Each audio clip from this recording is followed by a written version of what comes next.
Hello, I'm FIDM Museum Associate Joanna Abijaoude. Welcome to our conversation with Rubeo, costume designer for the Marvel series WandaVision, available to watch on Disney+. We are thrilled to have you all join us, and we'd like to give a special welcome to our FIDM 3 Days of Fashion participants.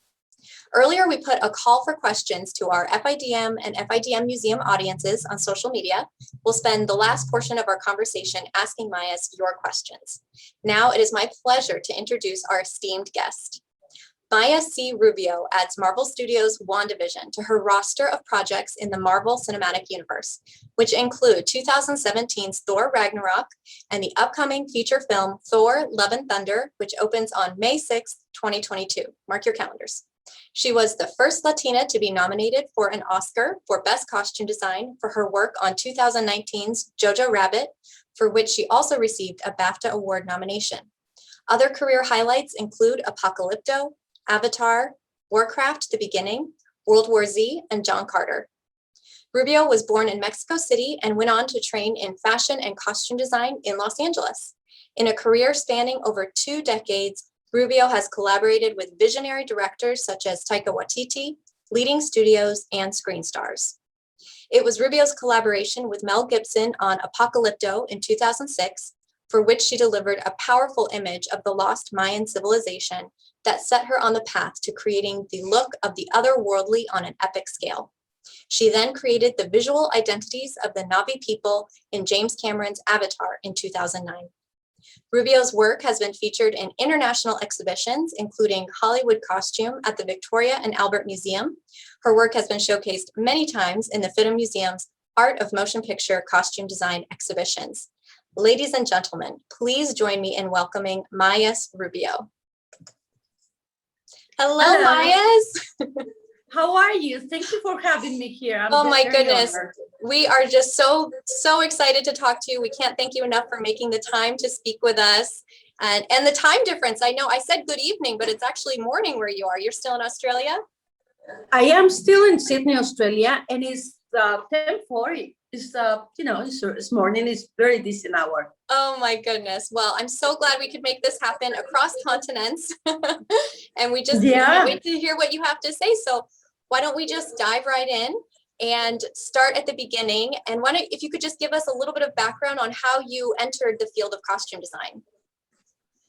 I was born in a family of filmmakers. I'm one of 12 children. I wanted to do something different, and I didn't want to do movies. But, the destiny brought me into costume design, which is a field that none of my sisters and brothers would do yet. So I dove into it. I always had the inspiration of clothing and costumes and fabrics and textures. I was able to go to study at Los Angeles Trade Tech. I would have loved to come and do my studies in FIDM. I just didn't have the resources, so I have to make do with what I had. But I was able to compensate the artistic part that was lacking at LA Trade Center, which is a technical school. With my own inspiration of like going to museums, investigating, researching on myself, or absolutely, just inspiration of costumes. Even without a project, I will read books about costumes and civilizations and African costumes, old civilizations, new civilizations, research all the great costume designers that did science fiction, fantasy. That was my world. So I dove into it. I started from the very beginning. I started to like a PA for Enrico Sabatini in a movie. And I just slowly moved on, very slowly, because I was determined to know every single step of the way. If I wanted to be a costume designer, I wanted to know how to do everything. from the cutting room, from the fittings, from the organization, research, sketching, everything. So that really enriched my experience as, as a growing costume designer to be. And I think it paid off. I worked hard. I was humble, and got me my first movie with the director of very low budget movies, John Sayles, who is an icon of independent film in the United States. I have a lot of respect for him and his partner, producer Maggie Renzi. They gave me the first opportunity. After that, I went to work with a friend of mine called me. They were looking for a costume designer for Calypto in Mexico. I flew to Mexico to meet Mel Gibson, and I write with all my research and some sketches, research, and stuff like that. And I got the job. I didn't sleep that night. I panicked. It's like, this is a gigantic movie. How am I gonna do this? So I started really. I have an ability to disintricate things. I like to disintricate things and see a map of what I have to do. What is the best way to start on this labyrinth and to find a way out, and without any stopping situation. So I figured it out. My tribe was remembering every day how great of opportunity this will be, not only as a costume designer, but as a Mexican, and the responsibility I had towards my country and my people. I work hard. I work really, really hard. I was also very enthusiastic because it's a civilization that I love, and what I don't think they have made another movie yet about Mexican civilization. So 15 years from now is still holding. Absolutely. And it sounds like all of that research you did in the beginning of your career just completely paid off when you got that project. So that's really special that you were able to really put it into practice, all of the preparations you had done. Absolutely. Absolutely. I tell you something, Joanna. It's very often that us costume design students are very tempted to buy like the latest fashion of the latest, shoes of the, what is more in vogue. I wanted to do that, but every month, every penny I had, I spent it in books. Wow. or very special pieces of fabric, and takes for me is my treasure. Having all my books. I'm still go back to books. I have a very big library at home that me and my beloved husband created, and it's something that I treasure because we have every book for every era, every civilization, every style. And I love to go and do my, post-its, and I scan it with my iPhone, and there are more techniques and ways to do this. Before you have to carry all the books and go to post. Absolutely. Well, we're the same in the museum world, so I love to hear that. It's so important to have those resources. It's very important. It's very important. I'm dying to come see your archive. I followed your archive. Every time that they open a box of Lanvin and Saint Laurent or something like that. I'm like, drooling about. Oh my gosh. Yeah. Well, Maya's, you have an open invitation. Anytime you want to come, we would be more than Thank happy you to so host you. much. So the Thank next you time so we're in the much. same time zone, you just look us up, okay? I love it. Well, so moving on to one of your other really big projects that you're known for, several of your films have used motion capture and CGI, including Avatar in 2009, which was really a groundbreaking thing at that time. Can you tell us your process for designing costumes in that context? Yes. At times it seems scary to have so much technology in front of you. I remember talking to Jim Cameron, and because I'm a craft, art craft kind of person. I'm not a technical person. I became for needs to know, how to work with it, how to deal with it. But I told Jim, I feel out of place because, the volume, that was like a big deal at the time. All these gray suits with like cameras in their face. I mean, they threw me off a lot. And I said, please tell me, I feel so out of place. I feel that I don't know much about it. It's like I'm walking into a NASA experiment. It really felt that way. Wow. At the time. New cameras, new techniques, all this paraphernalia that I was not familiar with it.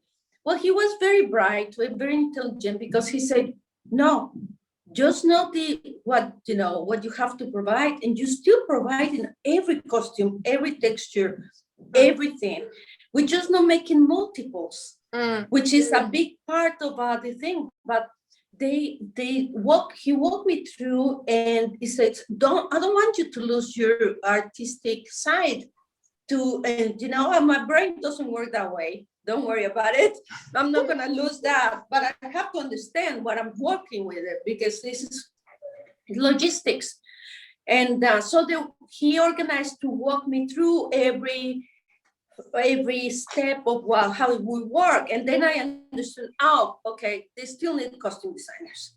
Yeah, no matter what, because they're not gonna be able to I mean, they can, but I didn't see as a possibility that a technical person will be actually creating a costume with the depths we do, and with the inspiration and artistry. And so what we did, I create all the Navi in practical way.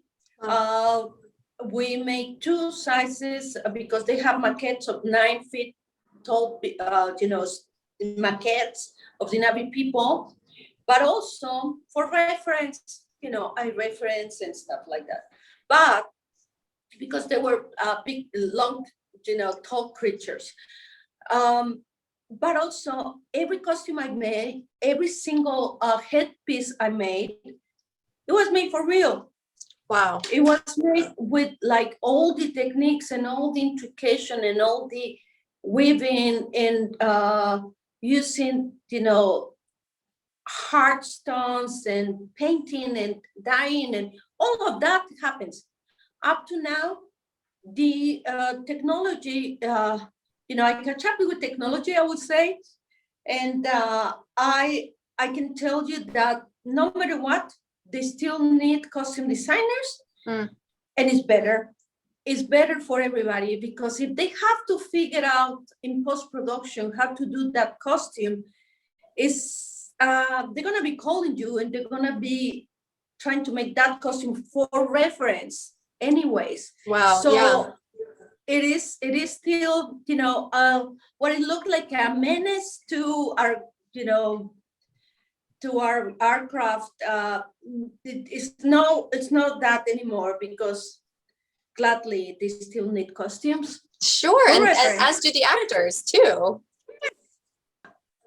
Well, we know that you have collaborated with filmmaker Taika Waititi on Thor Ragnarok, Jojo Rabbit, and most recently Thor Love and Thunder.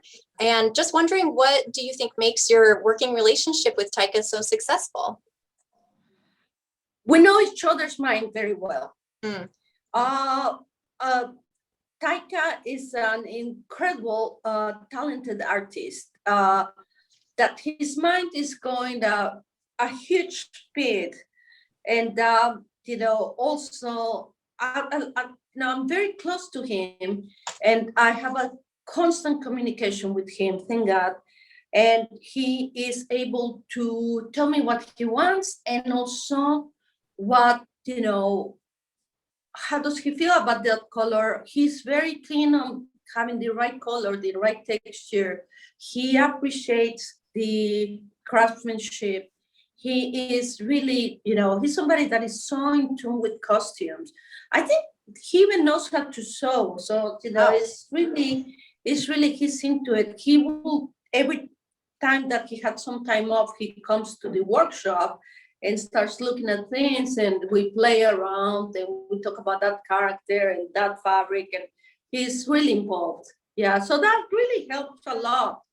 Some directors hire you and they trust you to do the thing, and then when you come and show them the final result, they like it, or they make you change a little bit. With Taika, is constant. He really wants to see everything, and we always make sure we are in the same ratio of distance. So when he has 5 minutes, he comes visit, and I show him. He always pops on in my fittings with my actors, especially main actors. He comes over and says hi. Welcome. So often actors dive immediately as soon as they arrive to the studios. They come to do the fittings because can't lose any time, and usually get them like the day before. Right. So it's just like, okay, I gotta be the first one that sees this actor. So they bring him over, and Taika comes and welcome, and he sits and we talk about the changes, and that's the collaboration, and that's where the character starts taking life. Sure. And this moment is so magical, and things that didn't come out in a whole development of the character through a month, this is when it's gonna germinate and start getting formed, like a plant. And this is so magical to watch. And it's, the actors live much more confident of for tomorrow's work, having had that tangible thing of his hair costume. It's the birth of something. So it it sounds very poetical, but I feel that way about the work I do. And to find someone who you share that relationship with is so special. Another film that you and Taika collaborated on, Jojo Rabbit, that we showcased in our 2020 exhibition. Loved having those costumes up. Can you just quickly tell us a little bit about incorporating the fantasy in that film, because it was told from a World War II story told from a child's perspective? It is. There wasn't much fantasy there. It was more a reality, but what I add in the costumes, I wanted to add poetry. Germany Nazi of the 1940s was colorful. It was colorful because countries that go through, at the time, the fashion was colorful. And we have a very strange perception of 1940s, because what we see often is the black and white movies or black and white sad pictures of the war. But in reality, they were incredible colors. They were like colors like this, and like green, and like a very, very strong salmon, and and all those colors play a key position in the design, because the screen was going to be pretty much full of uh, the young Nazis uniforms, the khaki and the black and with some reds, all these colors are attractive. They did good uniforms, you know, that's it true. But Rosie Bensler, who is Scarlett Johansson, she came from a theater background. In the background of this character that Taika created, she was an artistic person, loved music and dance and theater. And you can see in her bedroom, you see those colors and those kind of feathers, things, you know. And at home, she's that person, but also outside, she's that person. Like, also Taika didn't want it to have a monochromatic movie. Mm-hmm. And I think it resulted in a really good visual, you know, concept for the World War II. He called it spring in German Nazi. It's like the producers. Yeah, exactly. Oh, wow. Well, let's turn our attention to the Marvel Universe and the absolutely fantastic costumes from WandaVision. For those who are not familiar, the show follows Wanda Maximoff and Vision as they time jump through the decades, inhabiting a new television trope each episode. So to start, can you just tell us which television shows you were looking at as you were gaining inspiration for the show? It's the same television shows I watched, when I was little. Bewitched, Dick Van Dyke Show, I Love Lucy, Dream of Jeannie, the Bradley Family, the Brady Bunch, and all of those wonderful. You grew up with them. Sitcoms. I grew up with them. Yeah. In Spanish. Oh, wow. Because, yeah, they were dubbed in Spanish. And they were always, forever and ever, there were these reruns in Mexican television. So we were all familiar with those characters. When it came to, design WandaVision, Matt Shackman and the people, the creators of the WandaVision project had already in mind having, leaning into which sitcom from every era we were going to lean on specifically. Okay. So we did Dick Van Dyke from the 1950s. It was late 50s. Then early 60s.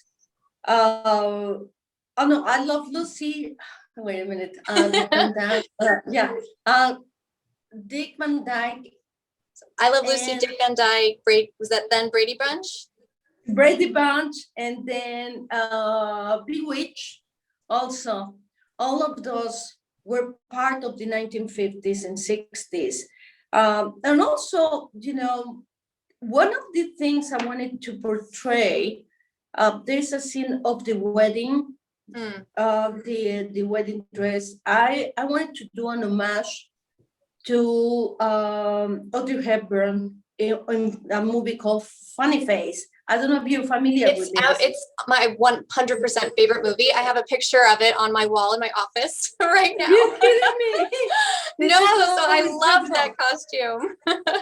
Yes, and that is a straightforward match to Audrey in that movie, and it worked because Elizabeth Olsen has a timeless face and a timeless figure. And it couldn't be a better actor to play this character throughout these scenes, because she can hold 40s, 50s, 60s, 20s, medieval. You can put this girl in every time period. Yeah, and she adapted so beautifully. It was amazing. She did, and she played it beautifully, as well as Catherine Hahn and Paul Bettany. That amazing ensemble of actors was just fantastic. Yeah. Now, can you tell us a little bit about those 2 early black and white episodes and how you tackled filming in that format? Well, I had very, very, often conversations with the director of photography, Jess Hall, and he told me he was going to Technicolor, where they were costume making lenses to adapt to the new technologies, because he was really keen on really capturing the same texture that those sitcoms have. And so I have to work with him a lot, and I learned, to translate what colors we translate and what shade of gray. And also, very simple, I use my iPhone. Okay. Took a picture of the fabric and then put it in monochrome and see exactly how that pink or that green or that purple, how's that gonna translate into the shade?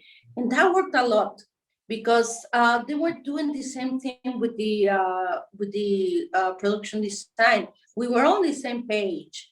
There was one scene that I was a little bit worried, which is the kitchen scene. For me, when we did I tested the dress against the kitchen, and for me it was not enough contrast. I added some contrast in the outline of their color, which is absolutely correct for period. And also I added like the contrast of the other sections of her dress. It just outlined her face and her silhouette, like if you were drawing a dress. But I made Agatha be a very, very strong contrast.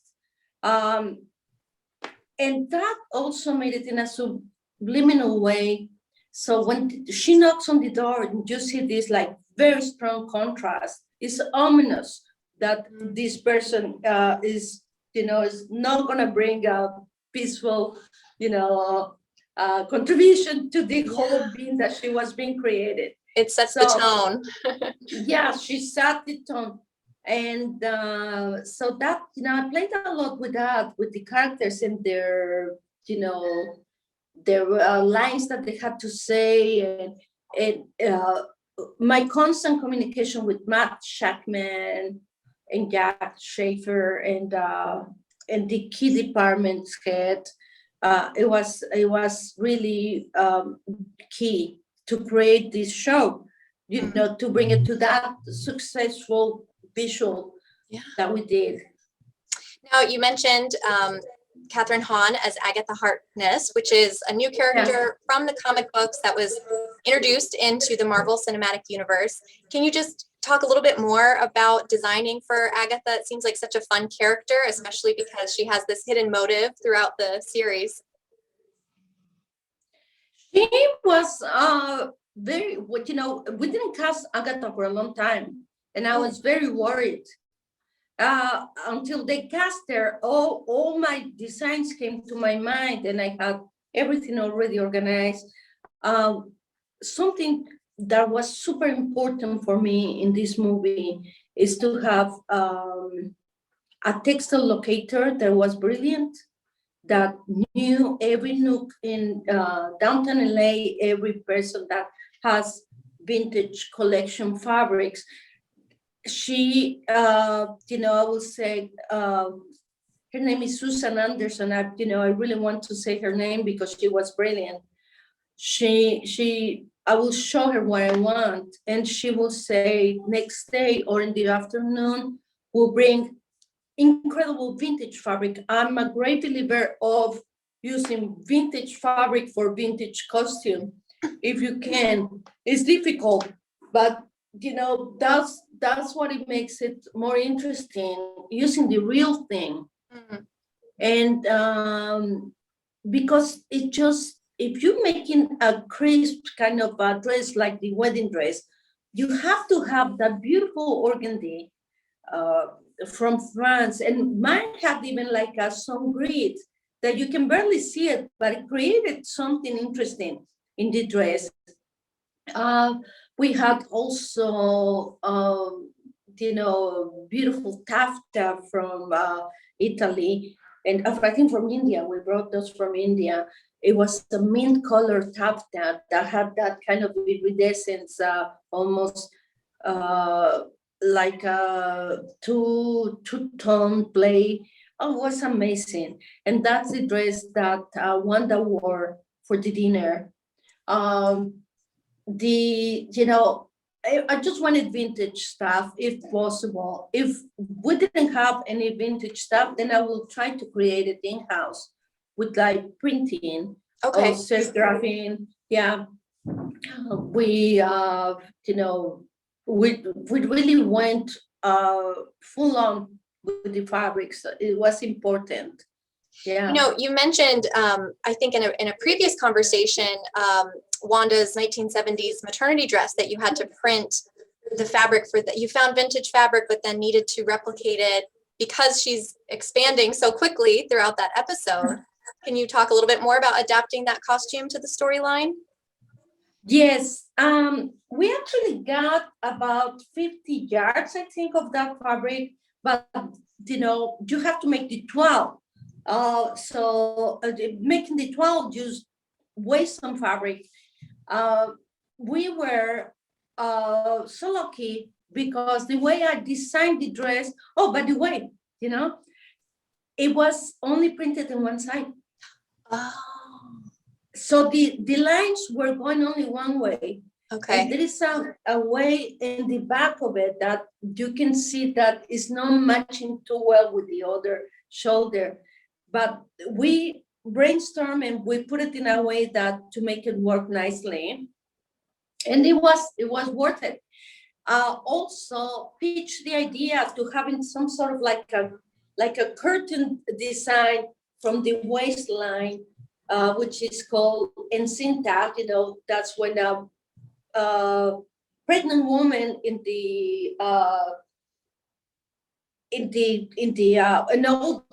from Roman times had like a ribbon under their breast that will make them conceal better the pregnancy until they were. This is called encinta in Italian. Incinta, it still means pregnant. Incinta, say incinta. You're in ribbon. Oh my goodness. Yeah, it's very interesting. But I applied that same concept to Wanda's dress. And as the scene works, that the gag is that she becomes pregnant and she gets very big pregnant very quickly, in a matter of hours. And the outside dress will be opening until she was like so pregnant with twins. So it played really well. Oh. And just the kind of groovy psychedelic lines it just made the dress fantastic. Yeah, and having the dress as such an essential part of the storyline, it was like a visual prop in itself. Yeah. And just to talk about a few other specific costumes from the show, I know a really big episode for fans was the Halloween episode because it references all of the characters' classic costumes from the comic books. Can you talk a little bit about adapting those to this suburban Halloween party? Yes, straightforward instructions from Matt Shackman and Kevin Feige. They just showed me the picture of classic comic Wanda and Vision, and I'm going like, am I building that? It's like I'm working for Marvel. It's like this is something you find in a in a Halloween store, of course, in a eBay or something. So it had to be that kind of yellow, that kind of green, that kind of cheesiness. And because it was Halloween, you make those costumes at home. And it was so incredible. And they rocked it so well, these two, Wanda and Vision, they did it. I think it became one of the more loved costumes from the whole, season. And Quicksilver as well, the brother, right? Yeah, the brother, Pietro, and then the little twins, they always had Wickham and Timmy. I don't remember the names. They were also that kind of character. It was fun. It was fun. The time that the actors walk into set with those costumes, there was like from grips, electricians, scripts. Everybody came and it was long. So, oh wow! See it come to life. And everybody, and I'm like, I'm not sure if I should be flattered about this or not. You should. You definitely should. It was so neat to see them right from the page on the screen. Yeah, they're so cheesy looking. I tell you, it was perfect. Yeah. Well, to talk about a new costume that is not cheesy looking at all, the final episode debuts an incredible new Scarlet Witch costume for Wanda. Such an important debut of this costume. Can you walk us through the process of designing it? Yes, I work very closely in this particular costume, Wanda, with pre-visualization artist Andy Park, who is like an in-house concept artist at Marvel. We're very good collaborators, and we bring, he showed me sketch, and it was approved by Kevin and Louis and Matt. And I said, oh, this is great. With a few changes, we will build it. And I built it in the best costume house, in a special costume house in Los Angeles. And I want to honor, Jose Fernandez and T2 also in this, because they were brilliant and very supportive. And look what they done. It's so beautiful. It's so beautiful. And we did wire works on this. So I needed harness. So we did many sizes. Okay. They, also the boots, I made it with a wonderful shoemaker in Toronto. His name is Jeff Churchill. His company is Jitterbug. Yes. And we work very often together. He knows my designs and my costumes, and we have a very good relationship. But Jose and his team were absolutely wonderful. I have to say that. Yeah. It was such a big moment. It was just wonderful to see her come into her own after, all of the movies. She's kind of wearing her same outfit, and to see the character develop that way was, I think, such a satisfying moment for fans. So well done on giving us that moment. Now, Maya, earlier we had asked our audiences on social media what they wanted to know about your work and about WandaVision. Yeah. So these next few questions come directly from your fans. Thank you. First off, are there any hidden Easter eggs or details in the costumes of WandaVision that you can tell us about?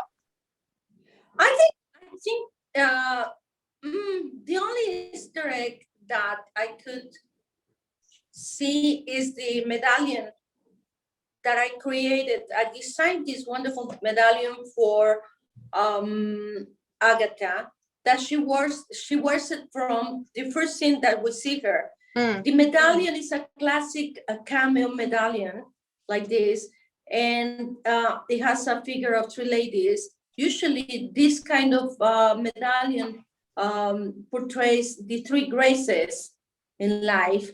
And but if you look closer, these three ladies are burning.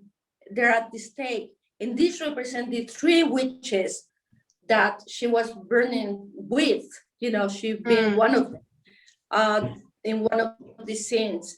It was the flashback from the 1700s. Right. But this I designed and created this. I made it with the intention to give that little hint into the that you see it. It's especially in the only costume that we didn't put that cameo was in the aerobic scene, in the 1980s, because it wasn't but basically she wears it almost every costume that you see her in this this season. Yeah. Okay, so anybody who's rewatching, take a look at Agatha and make sure to see if you have that little medallion throughout. Yeah. Yes. Can we also talk about Monica Rambeau? And I know she had a lot of wonderful costumes. The fish patterned bell bottoms take on some extra importance in one of the episodes. Can you talk a little bit about her costumes? Yeah, her costume, she landed through the hex into the 1970s at Wanda's house, and she was in the most groovy costume. There's a stork trying to pick into her, bite her pants because they have fish. I designed those fish. I made many versions, and then I pitched that they should go in gradient size, and that the color also, will be harmonic with the rest of the scene. And so we printed those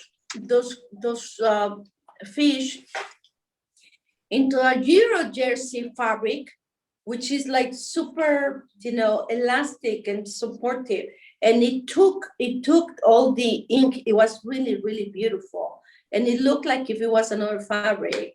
And very proud about those pants. They really came a long way. Yeah, absolutely. We've talked a little bit about Wanda's personal style and how it corresponds with some of the TV shows you were basing each episode off of. Can you talk a little bit more about how you found her personal style for each era? Well, like I mentioned before, Lizzie has a timeless face. It's, you just have to find that she's very lean and very beautiful looking. She has a great stature and elegancy. So I went for the kind of classic of each period. And she just rocked it, and she looked amazing in it. That was, you can hang anything from those shoulders, but it was good to find the color and the kind of prints and the kind of structure for her was really good. Yeah. Another question from our audience: what was the hardest costume for you to make? Oh, the battle one. Yeah, the last WandaVision battle. The main specialty costume. Those two were difficult. They were difficult to make because they had to we have to print the fabrics. We have to design the print of the fabric of many ways. Sometimes it has lines, sometimes it has, some other kind of digital prints, overdying the right color and the right texture. It was a piece of work. I was very happy with the results. Also, Agatha's last costume was complicated because I wanted to show depths and movement like a forest, in her skirt, and also almost I knew she was going into wire work, so I made the decision to use pleated wonderful chiffons and fabrics that will be so mysterious looking, almost like a Medusa, or like a forest. And she's still wearing the medallion in that one. Okay. Yes. It looked wonderful while she was flying, just having all of that floating fabric. It looked so mystical. Very mystical. Could you tell us about your collaboration with the hair and makeup teams? Yeah, the hair and makeup team is important for a whole, to complete the costume. Usually the concept of the character it comes first from the costume design. I design a complete thing. I don't when we make a sketch, I also design the hair and makeup, and then allow the hair and makeup designer to come and collaborate into that. When we're making specific costumes, it's necessary that they really follow what the character we're designing is. And I'm very, strong about it. If we're making contemporary costume design, it's also important that they follow. They have more input. They have input anywhere, but it is important for me that we all have this, and not like, somebody's going this way and I'm going this way. Absolutely. Well, it really showed. Yes. It was just such a cohesive look and aesthetic throughout each episode. So that collaboration was very clear to us. Yes.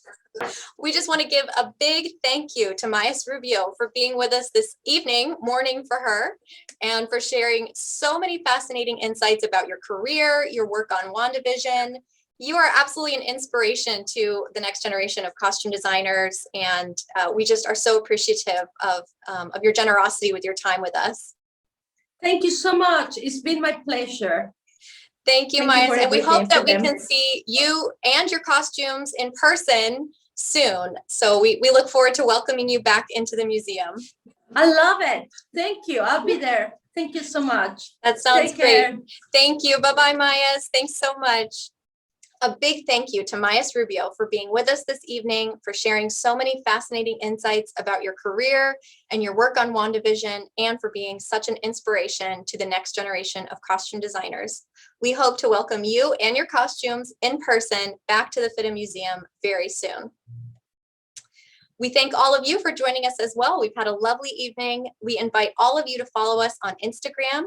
You can find Mayas at Mayas C. Rubeo. You can find the FIDM Museum at FIDM Museum, and of course, FIDM at FIDM. Thank you for joining us, and good night.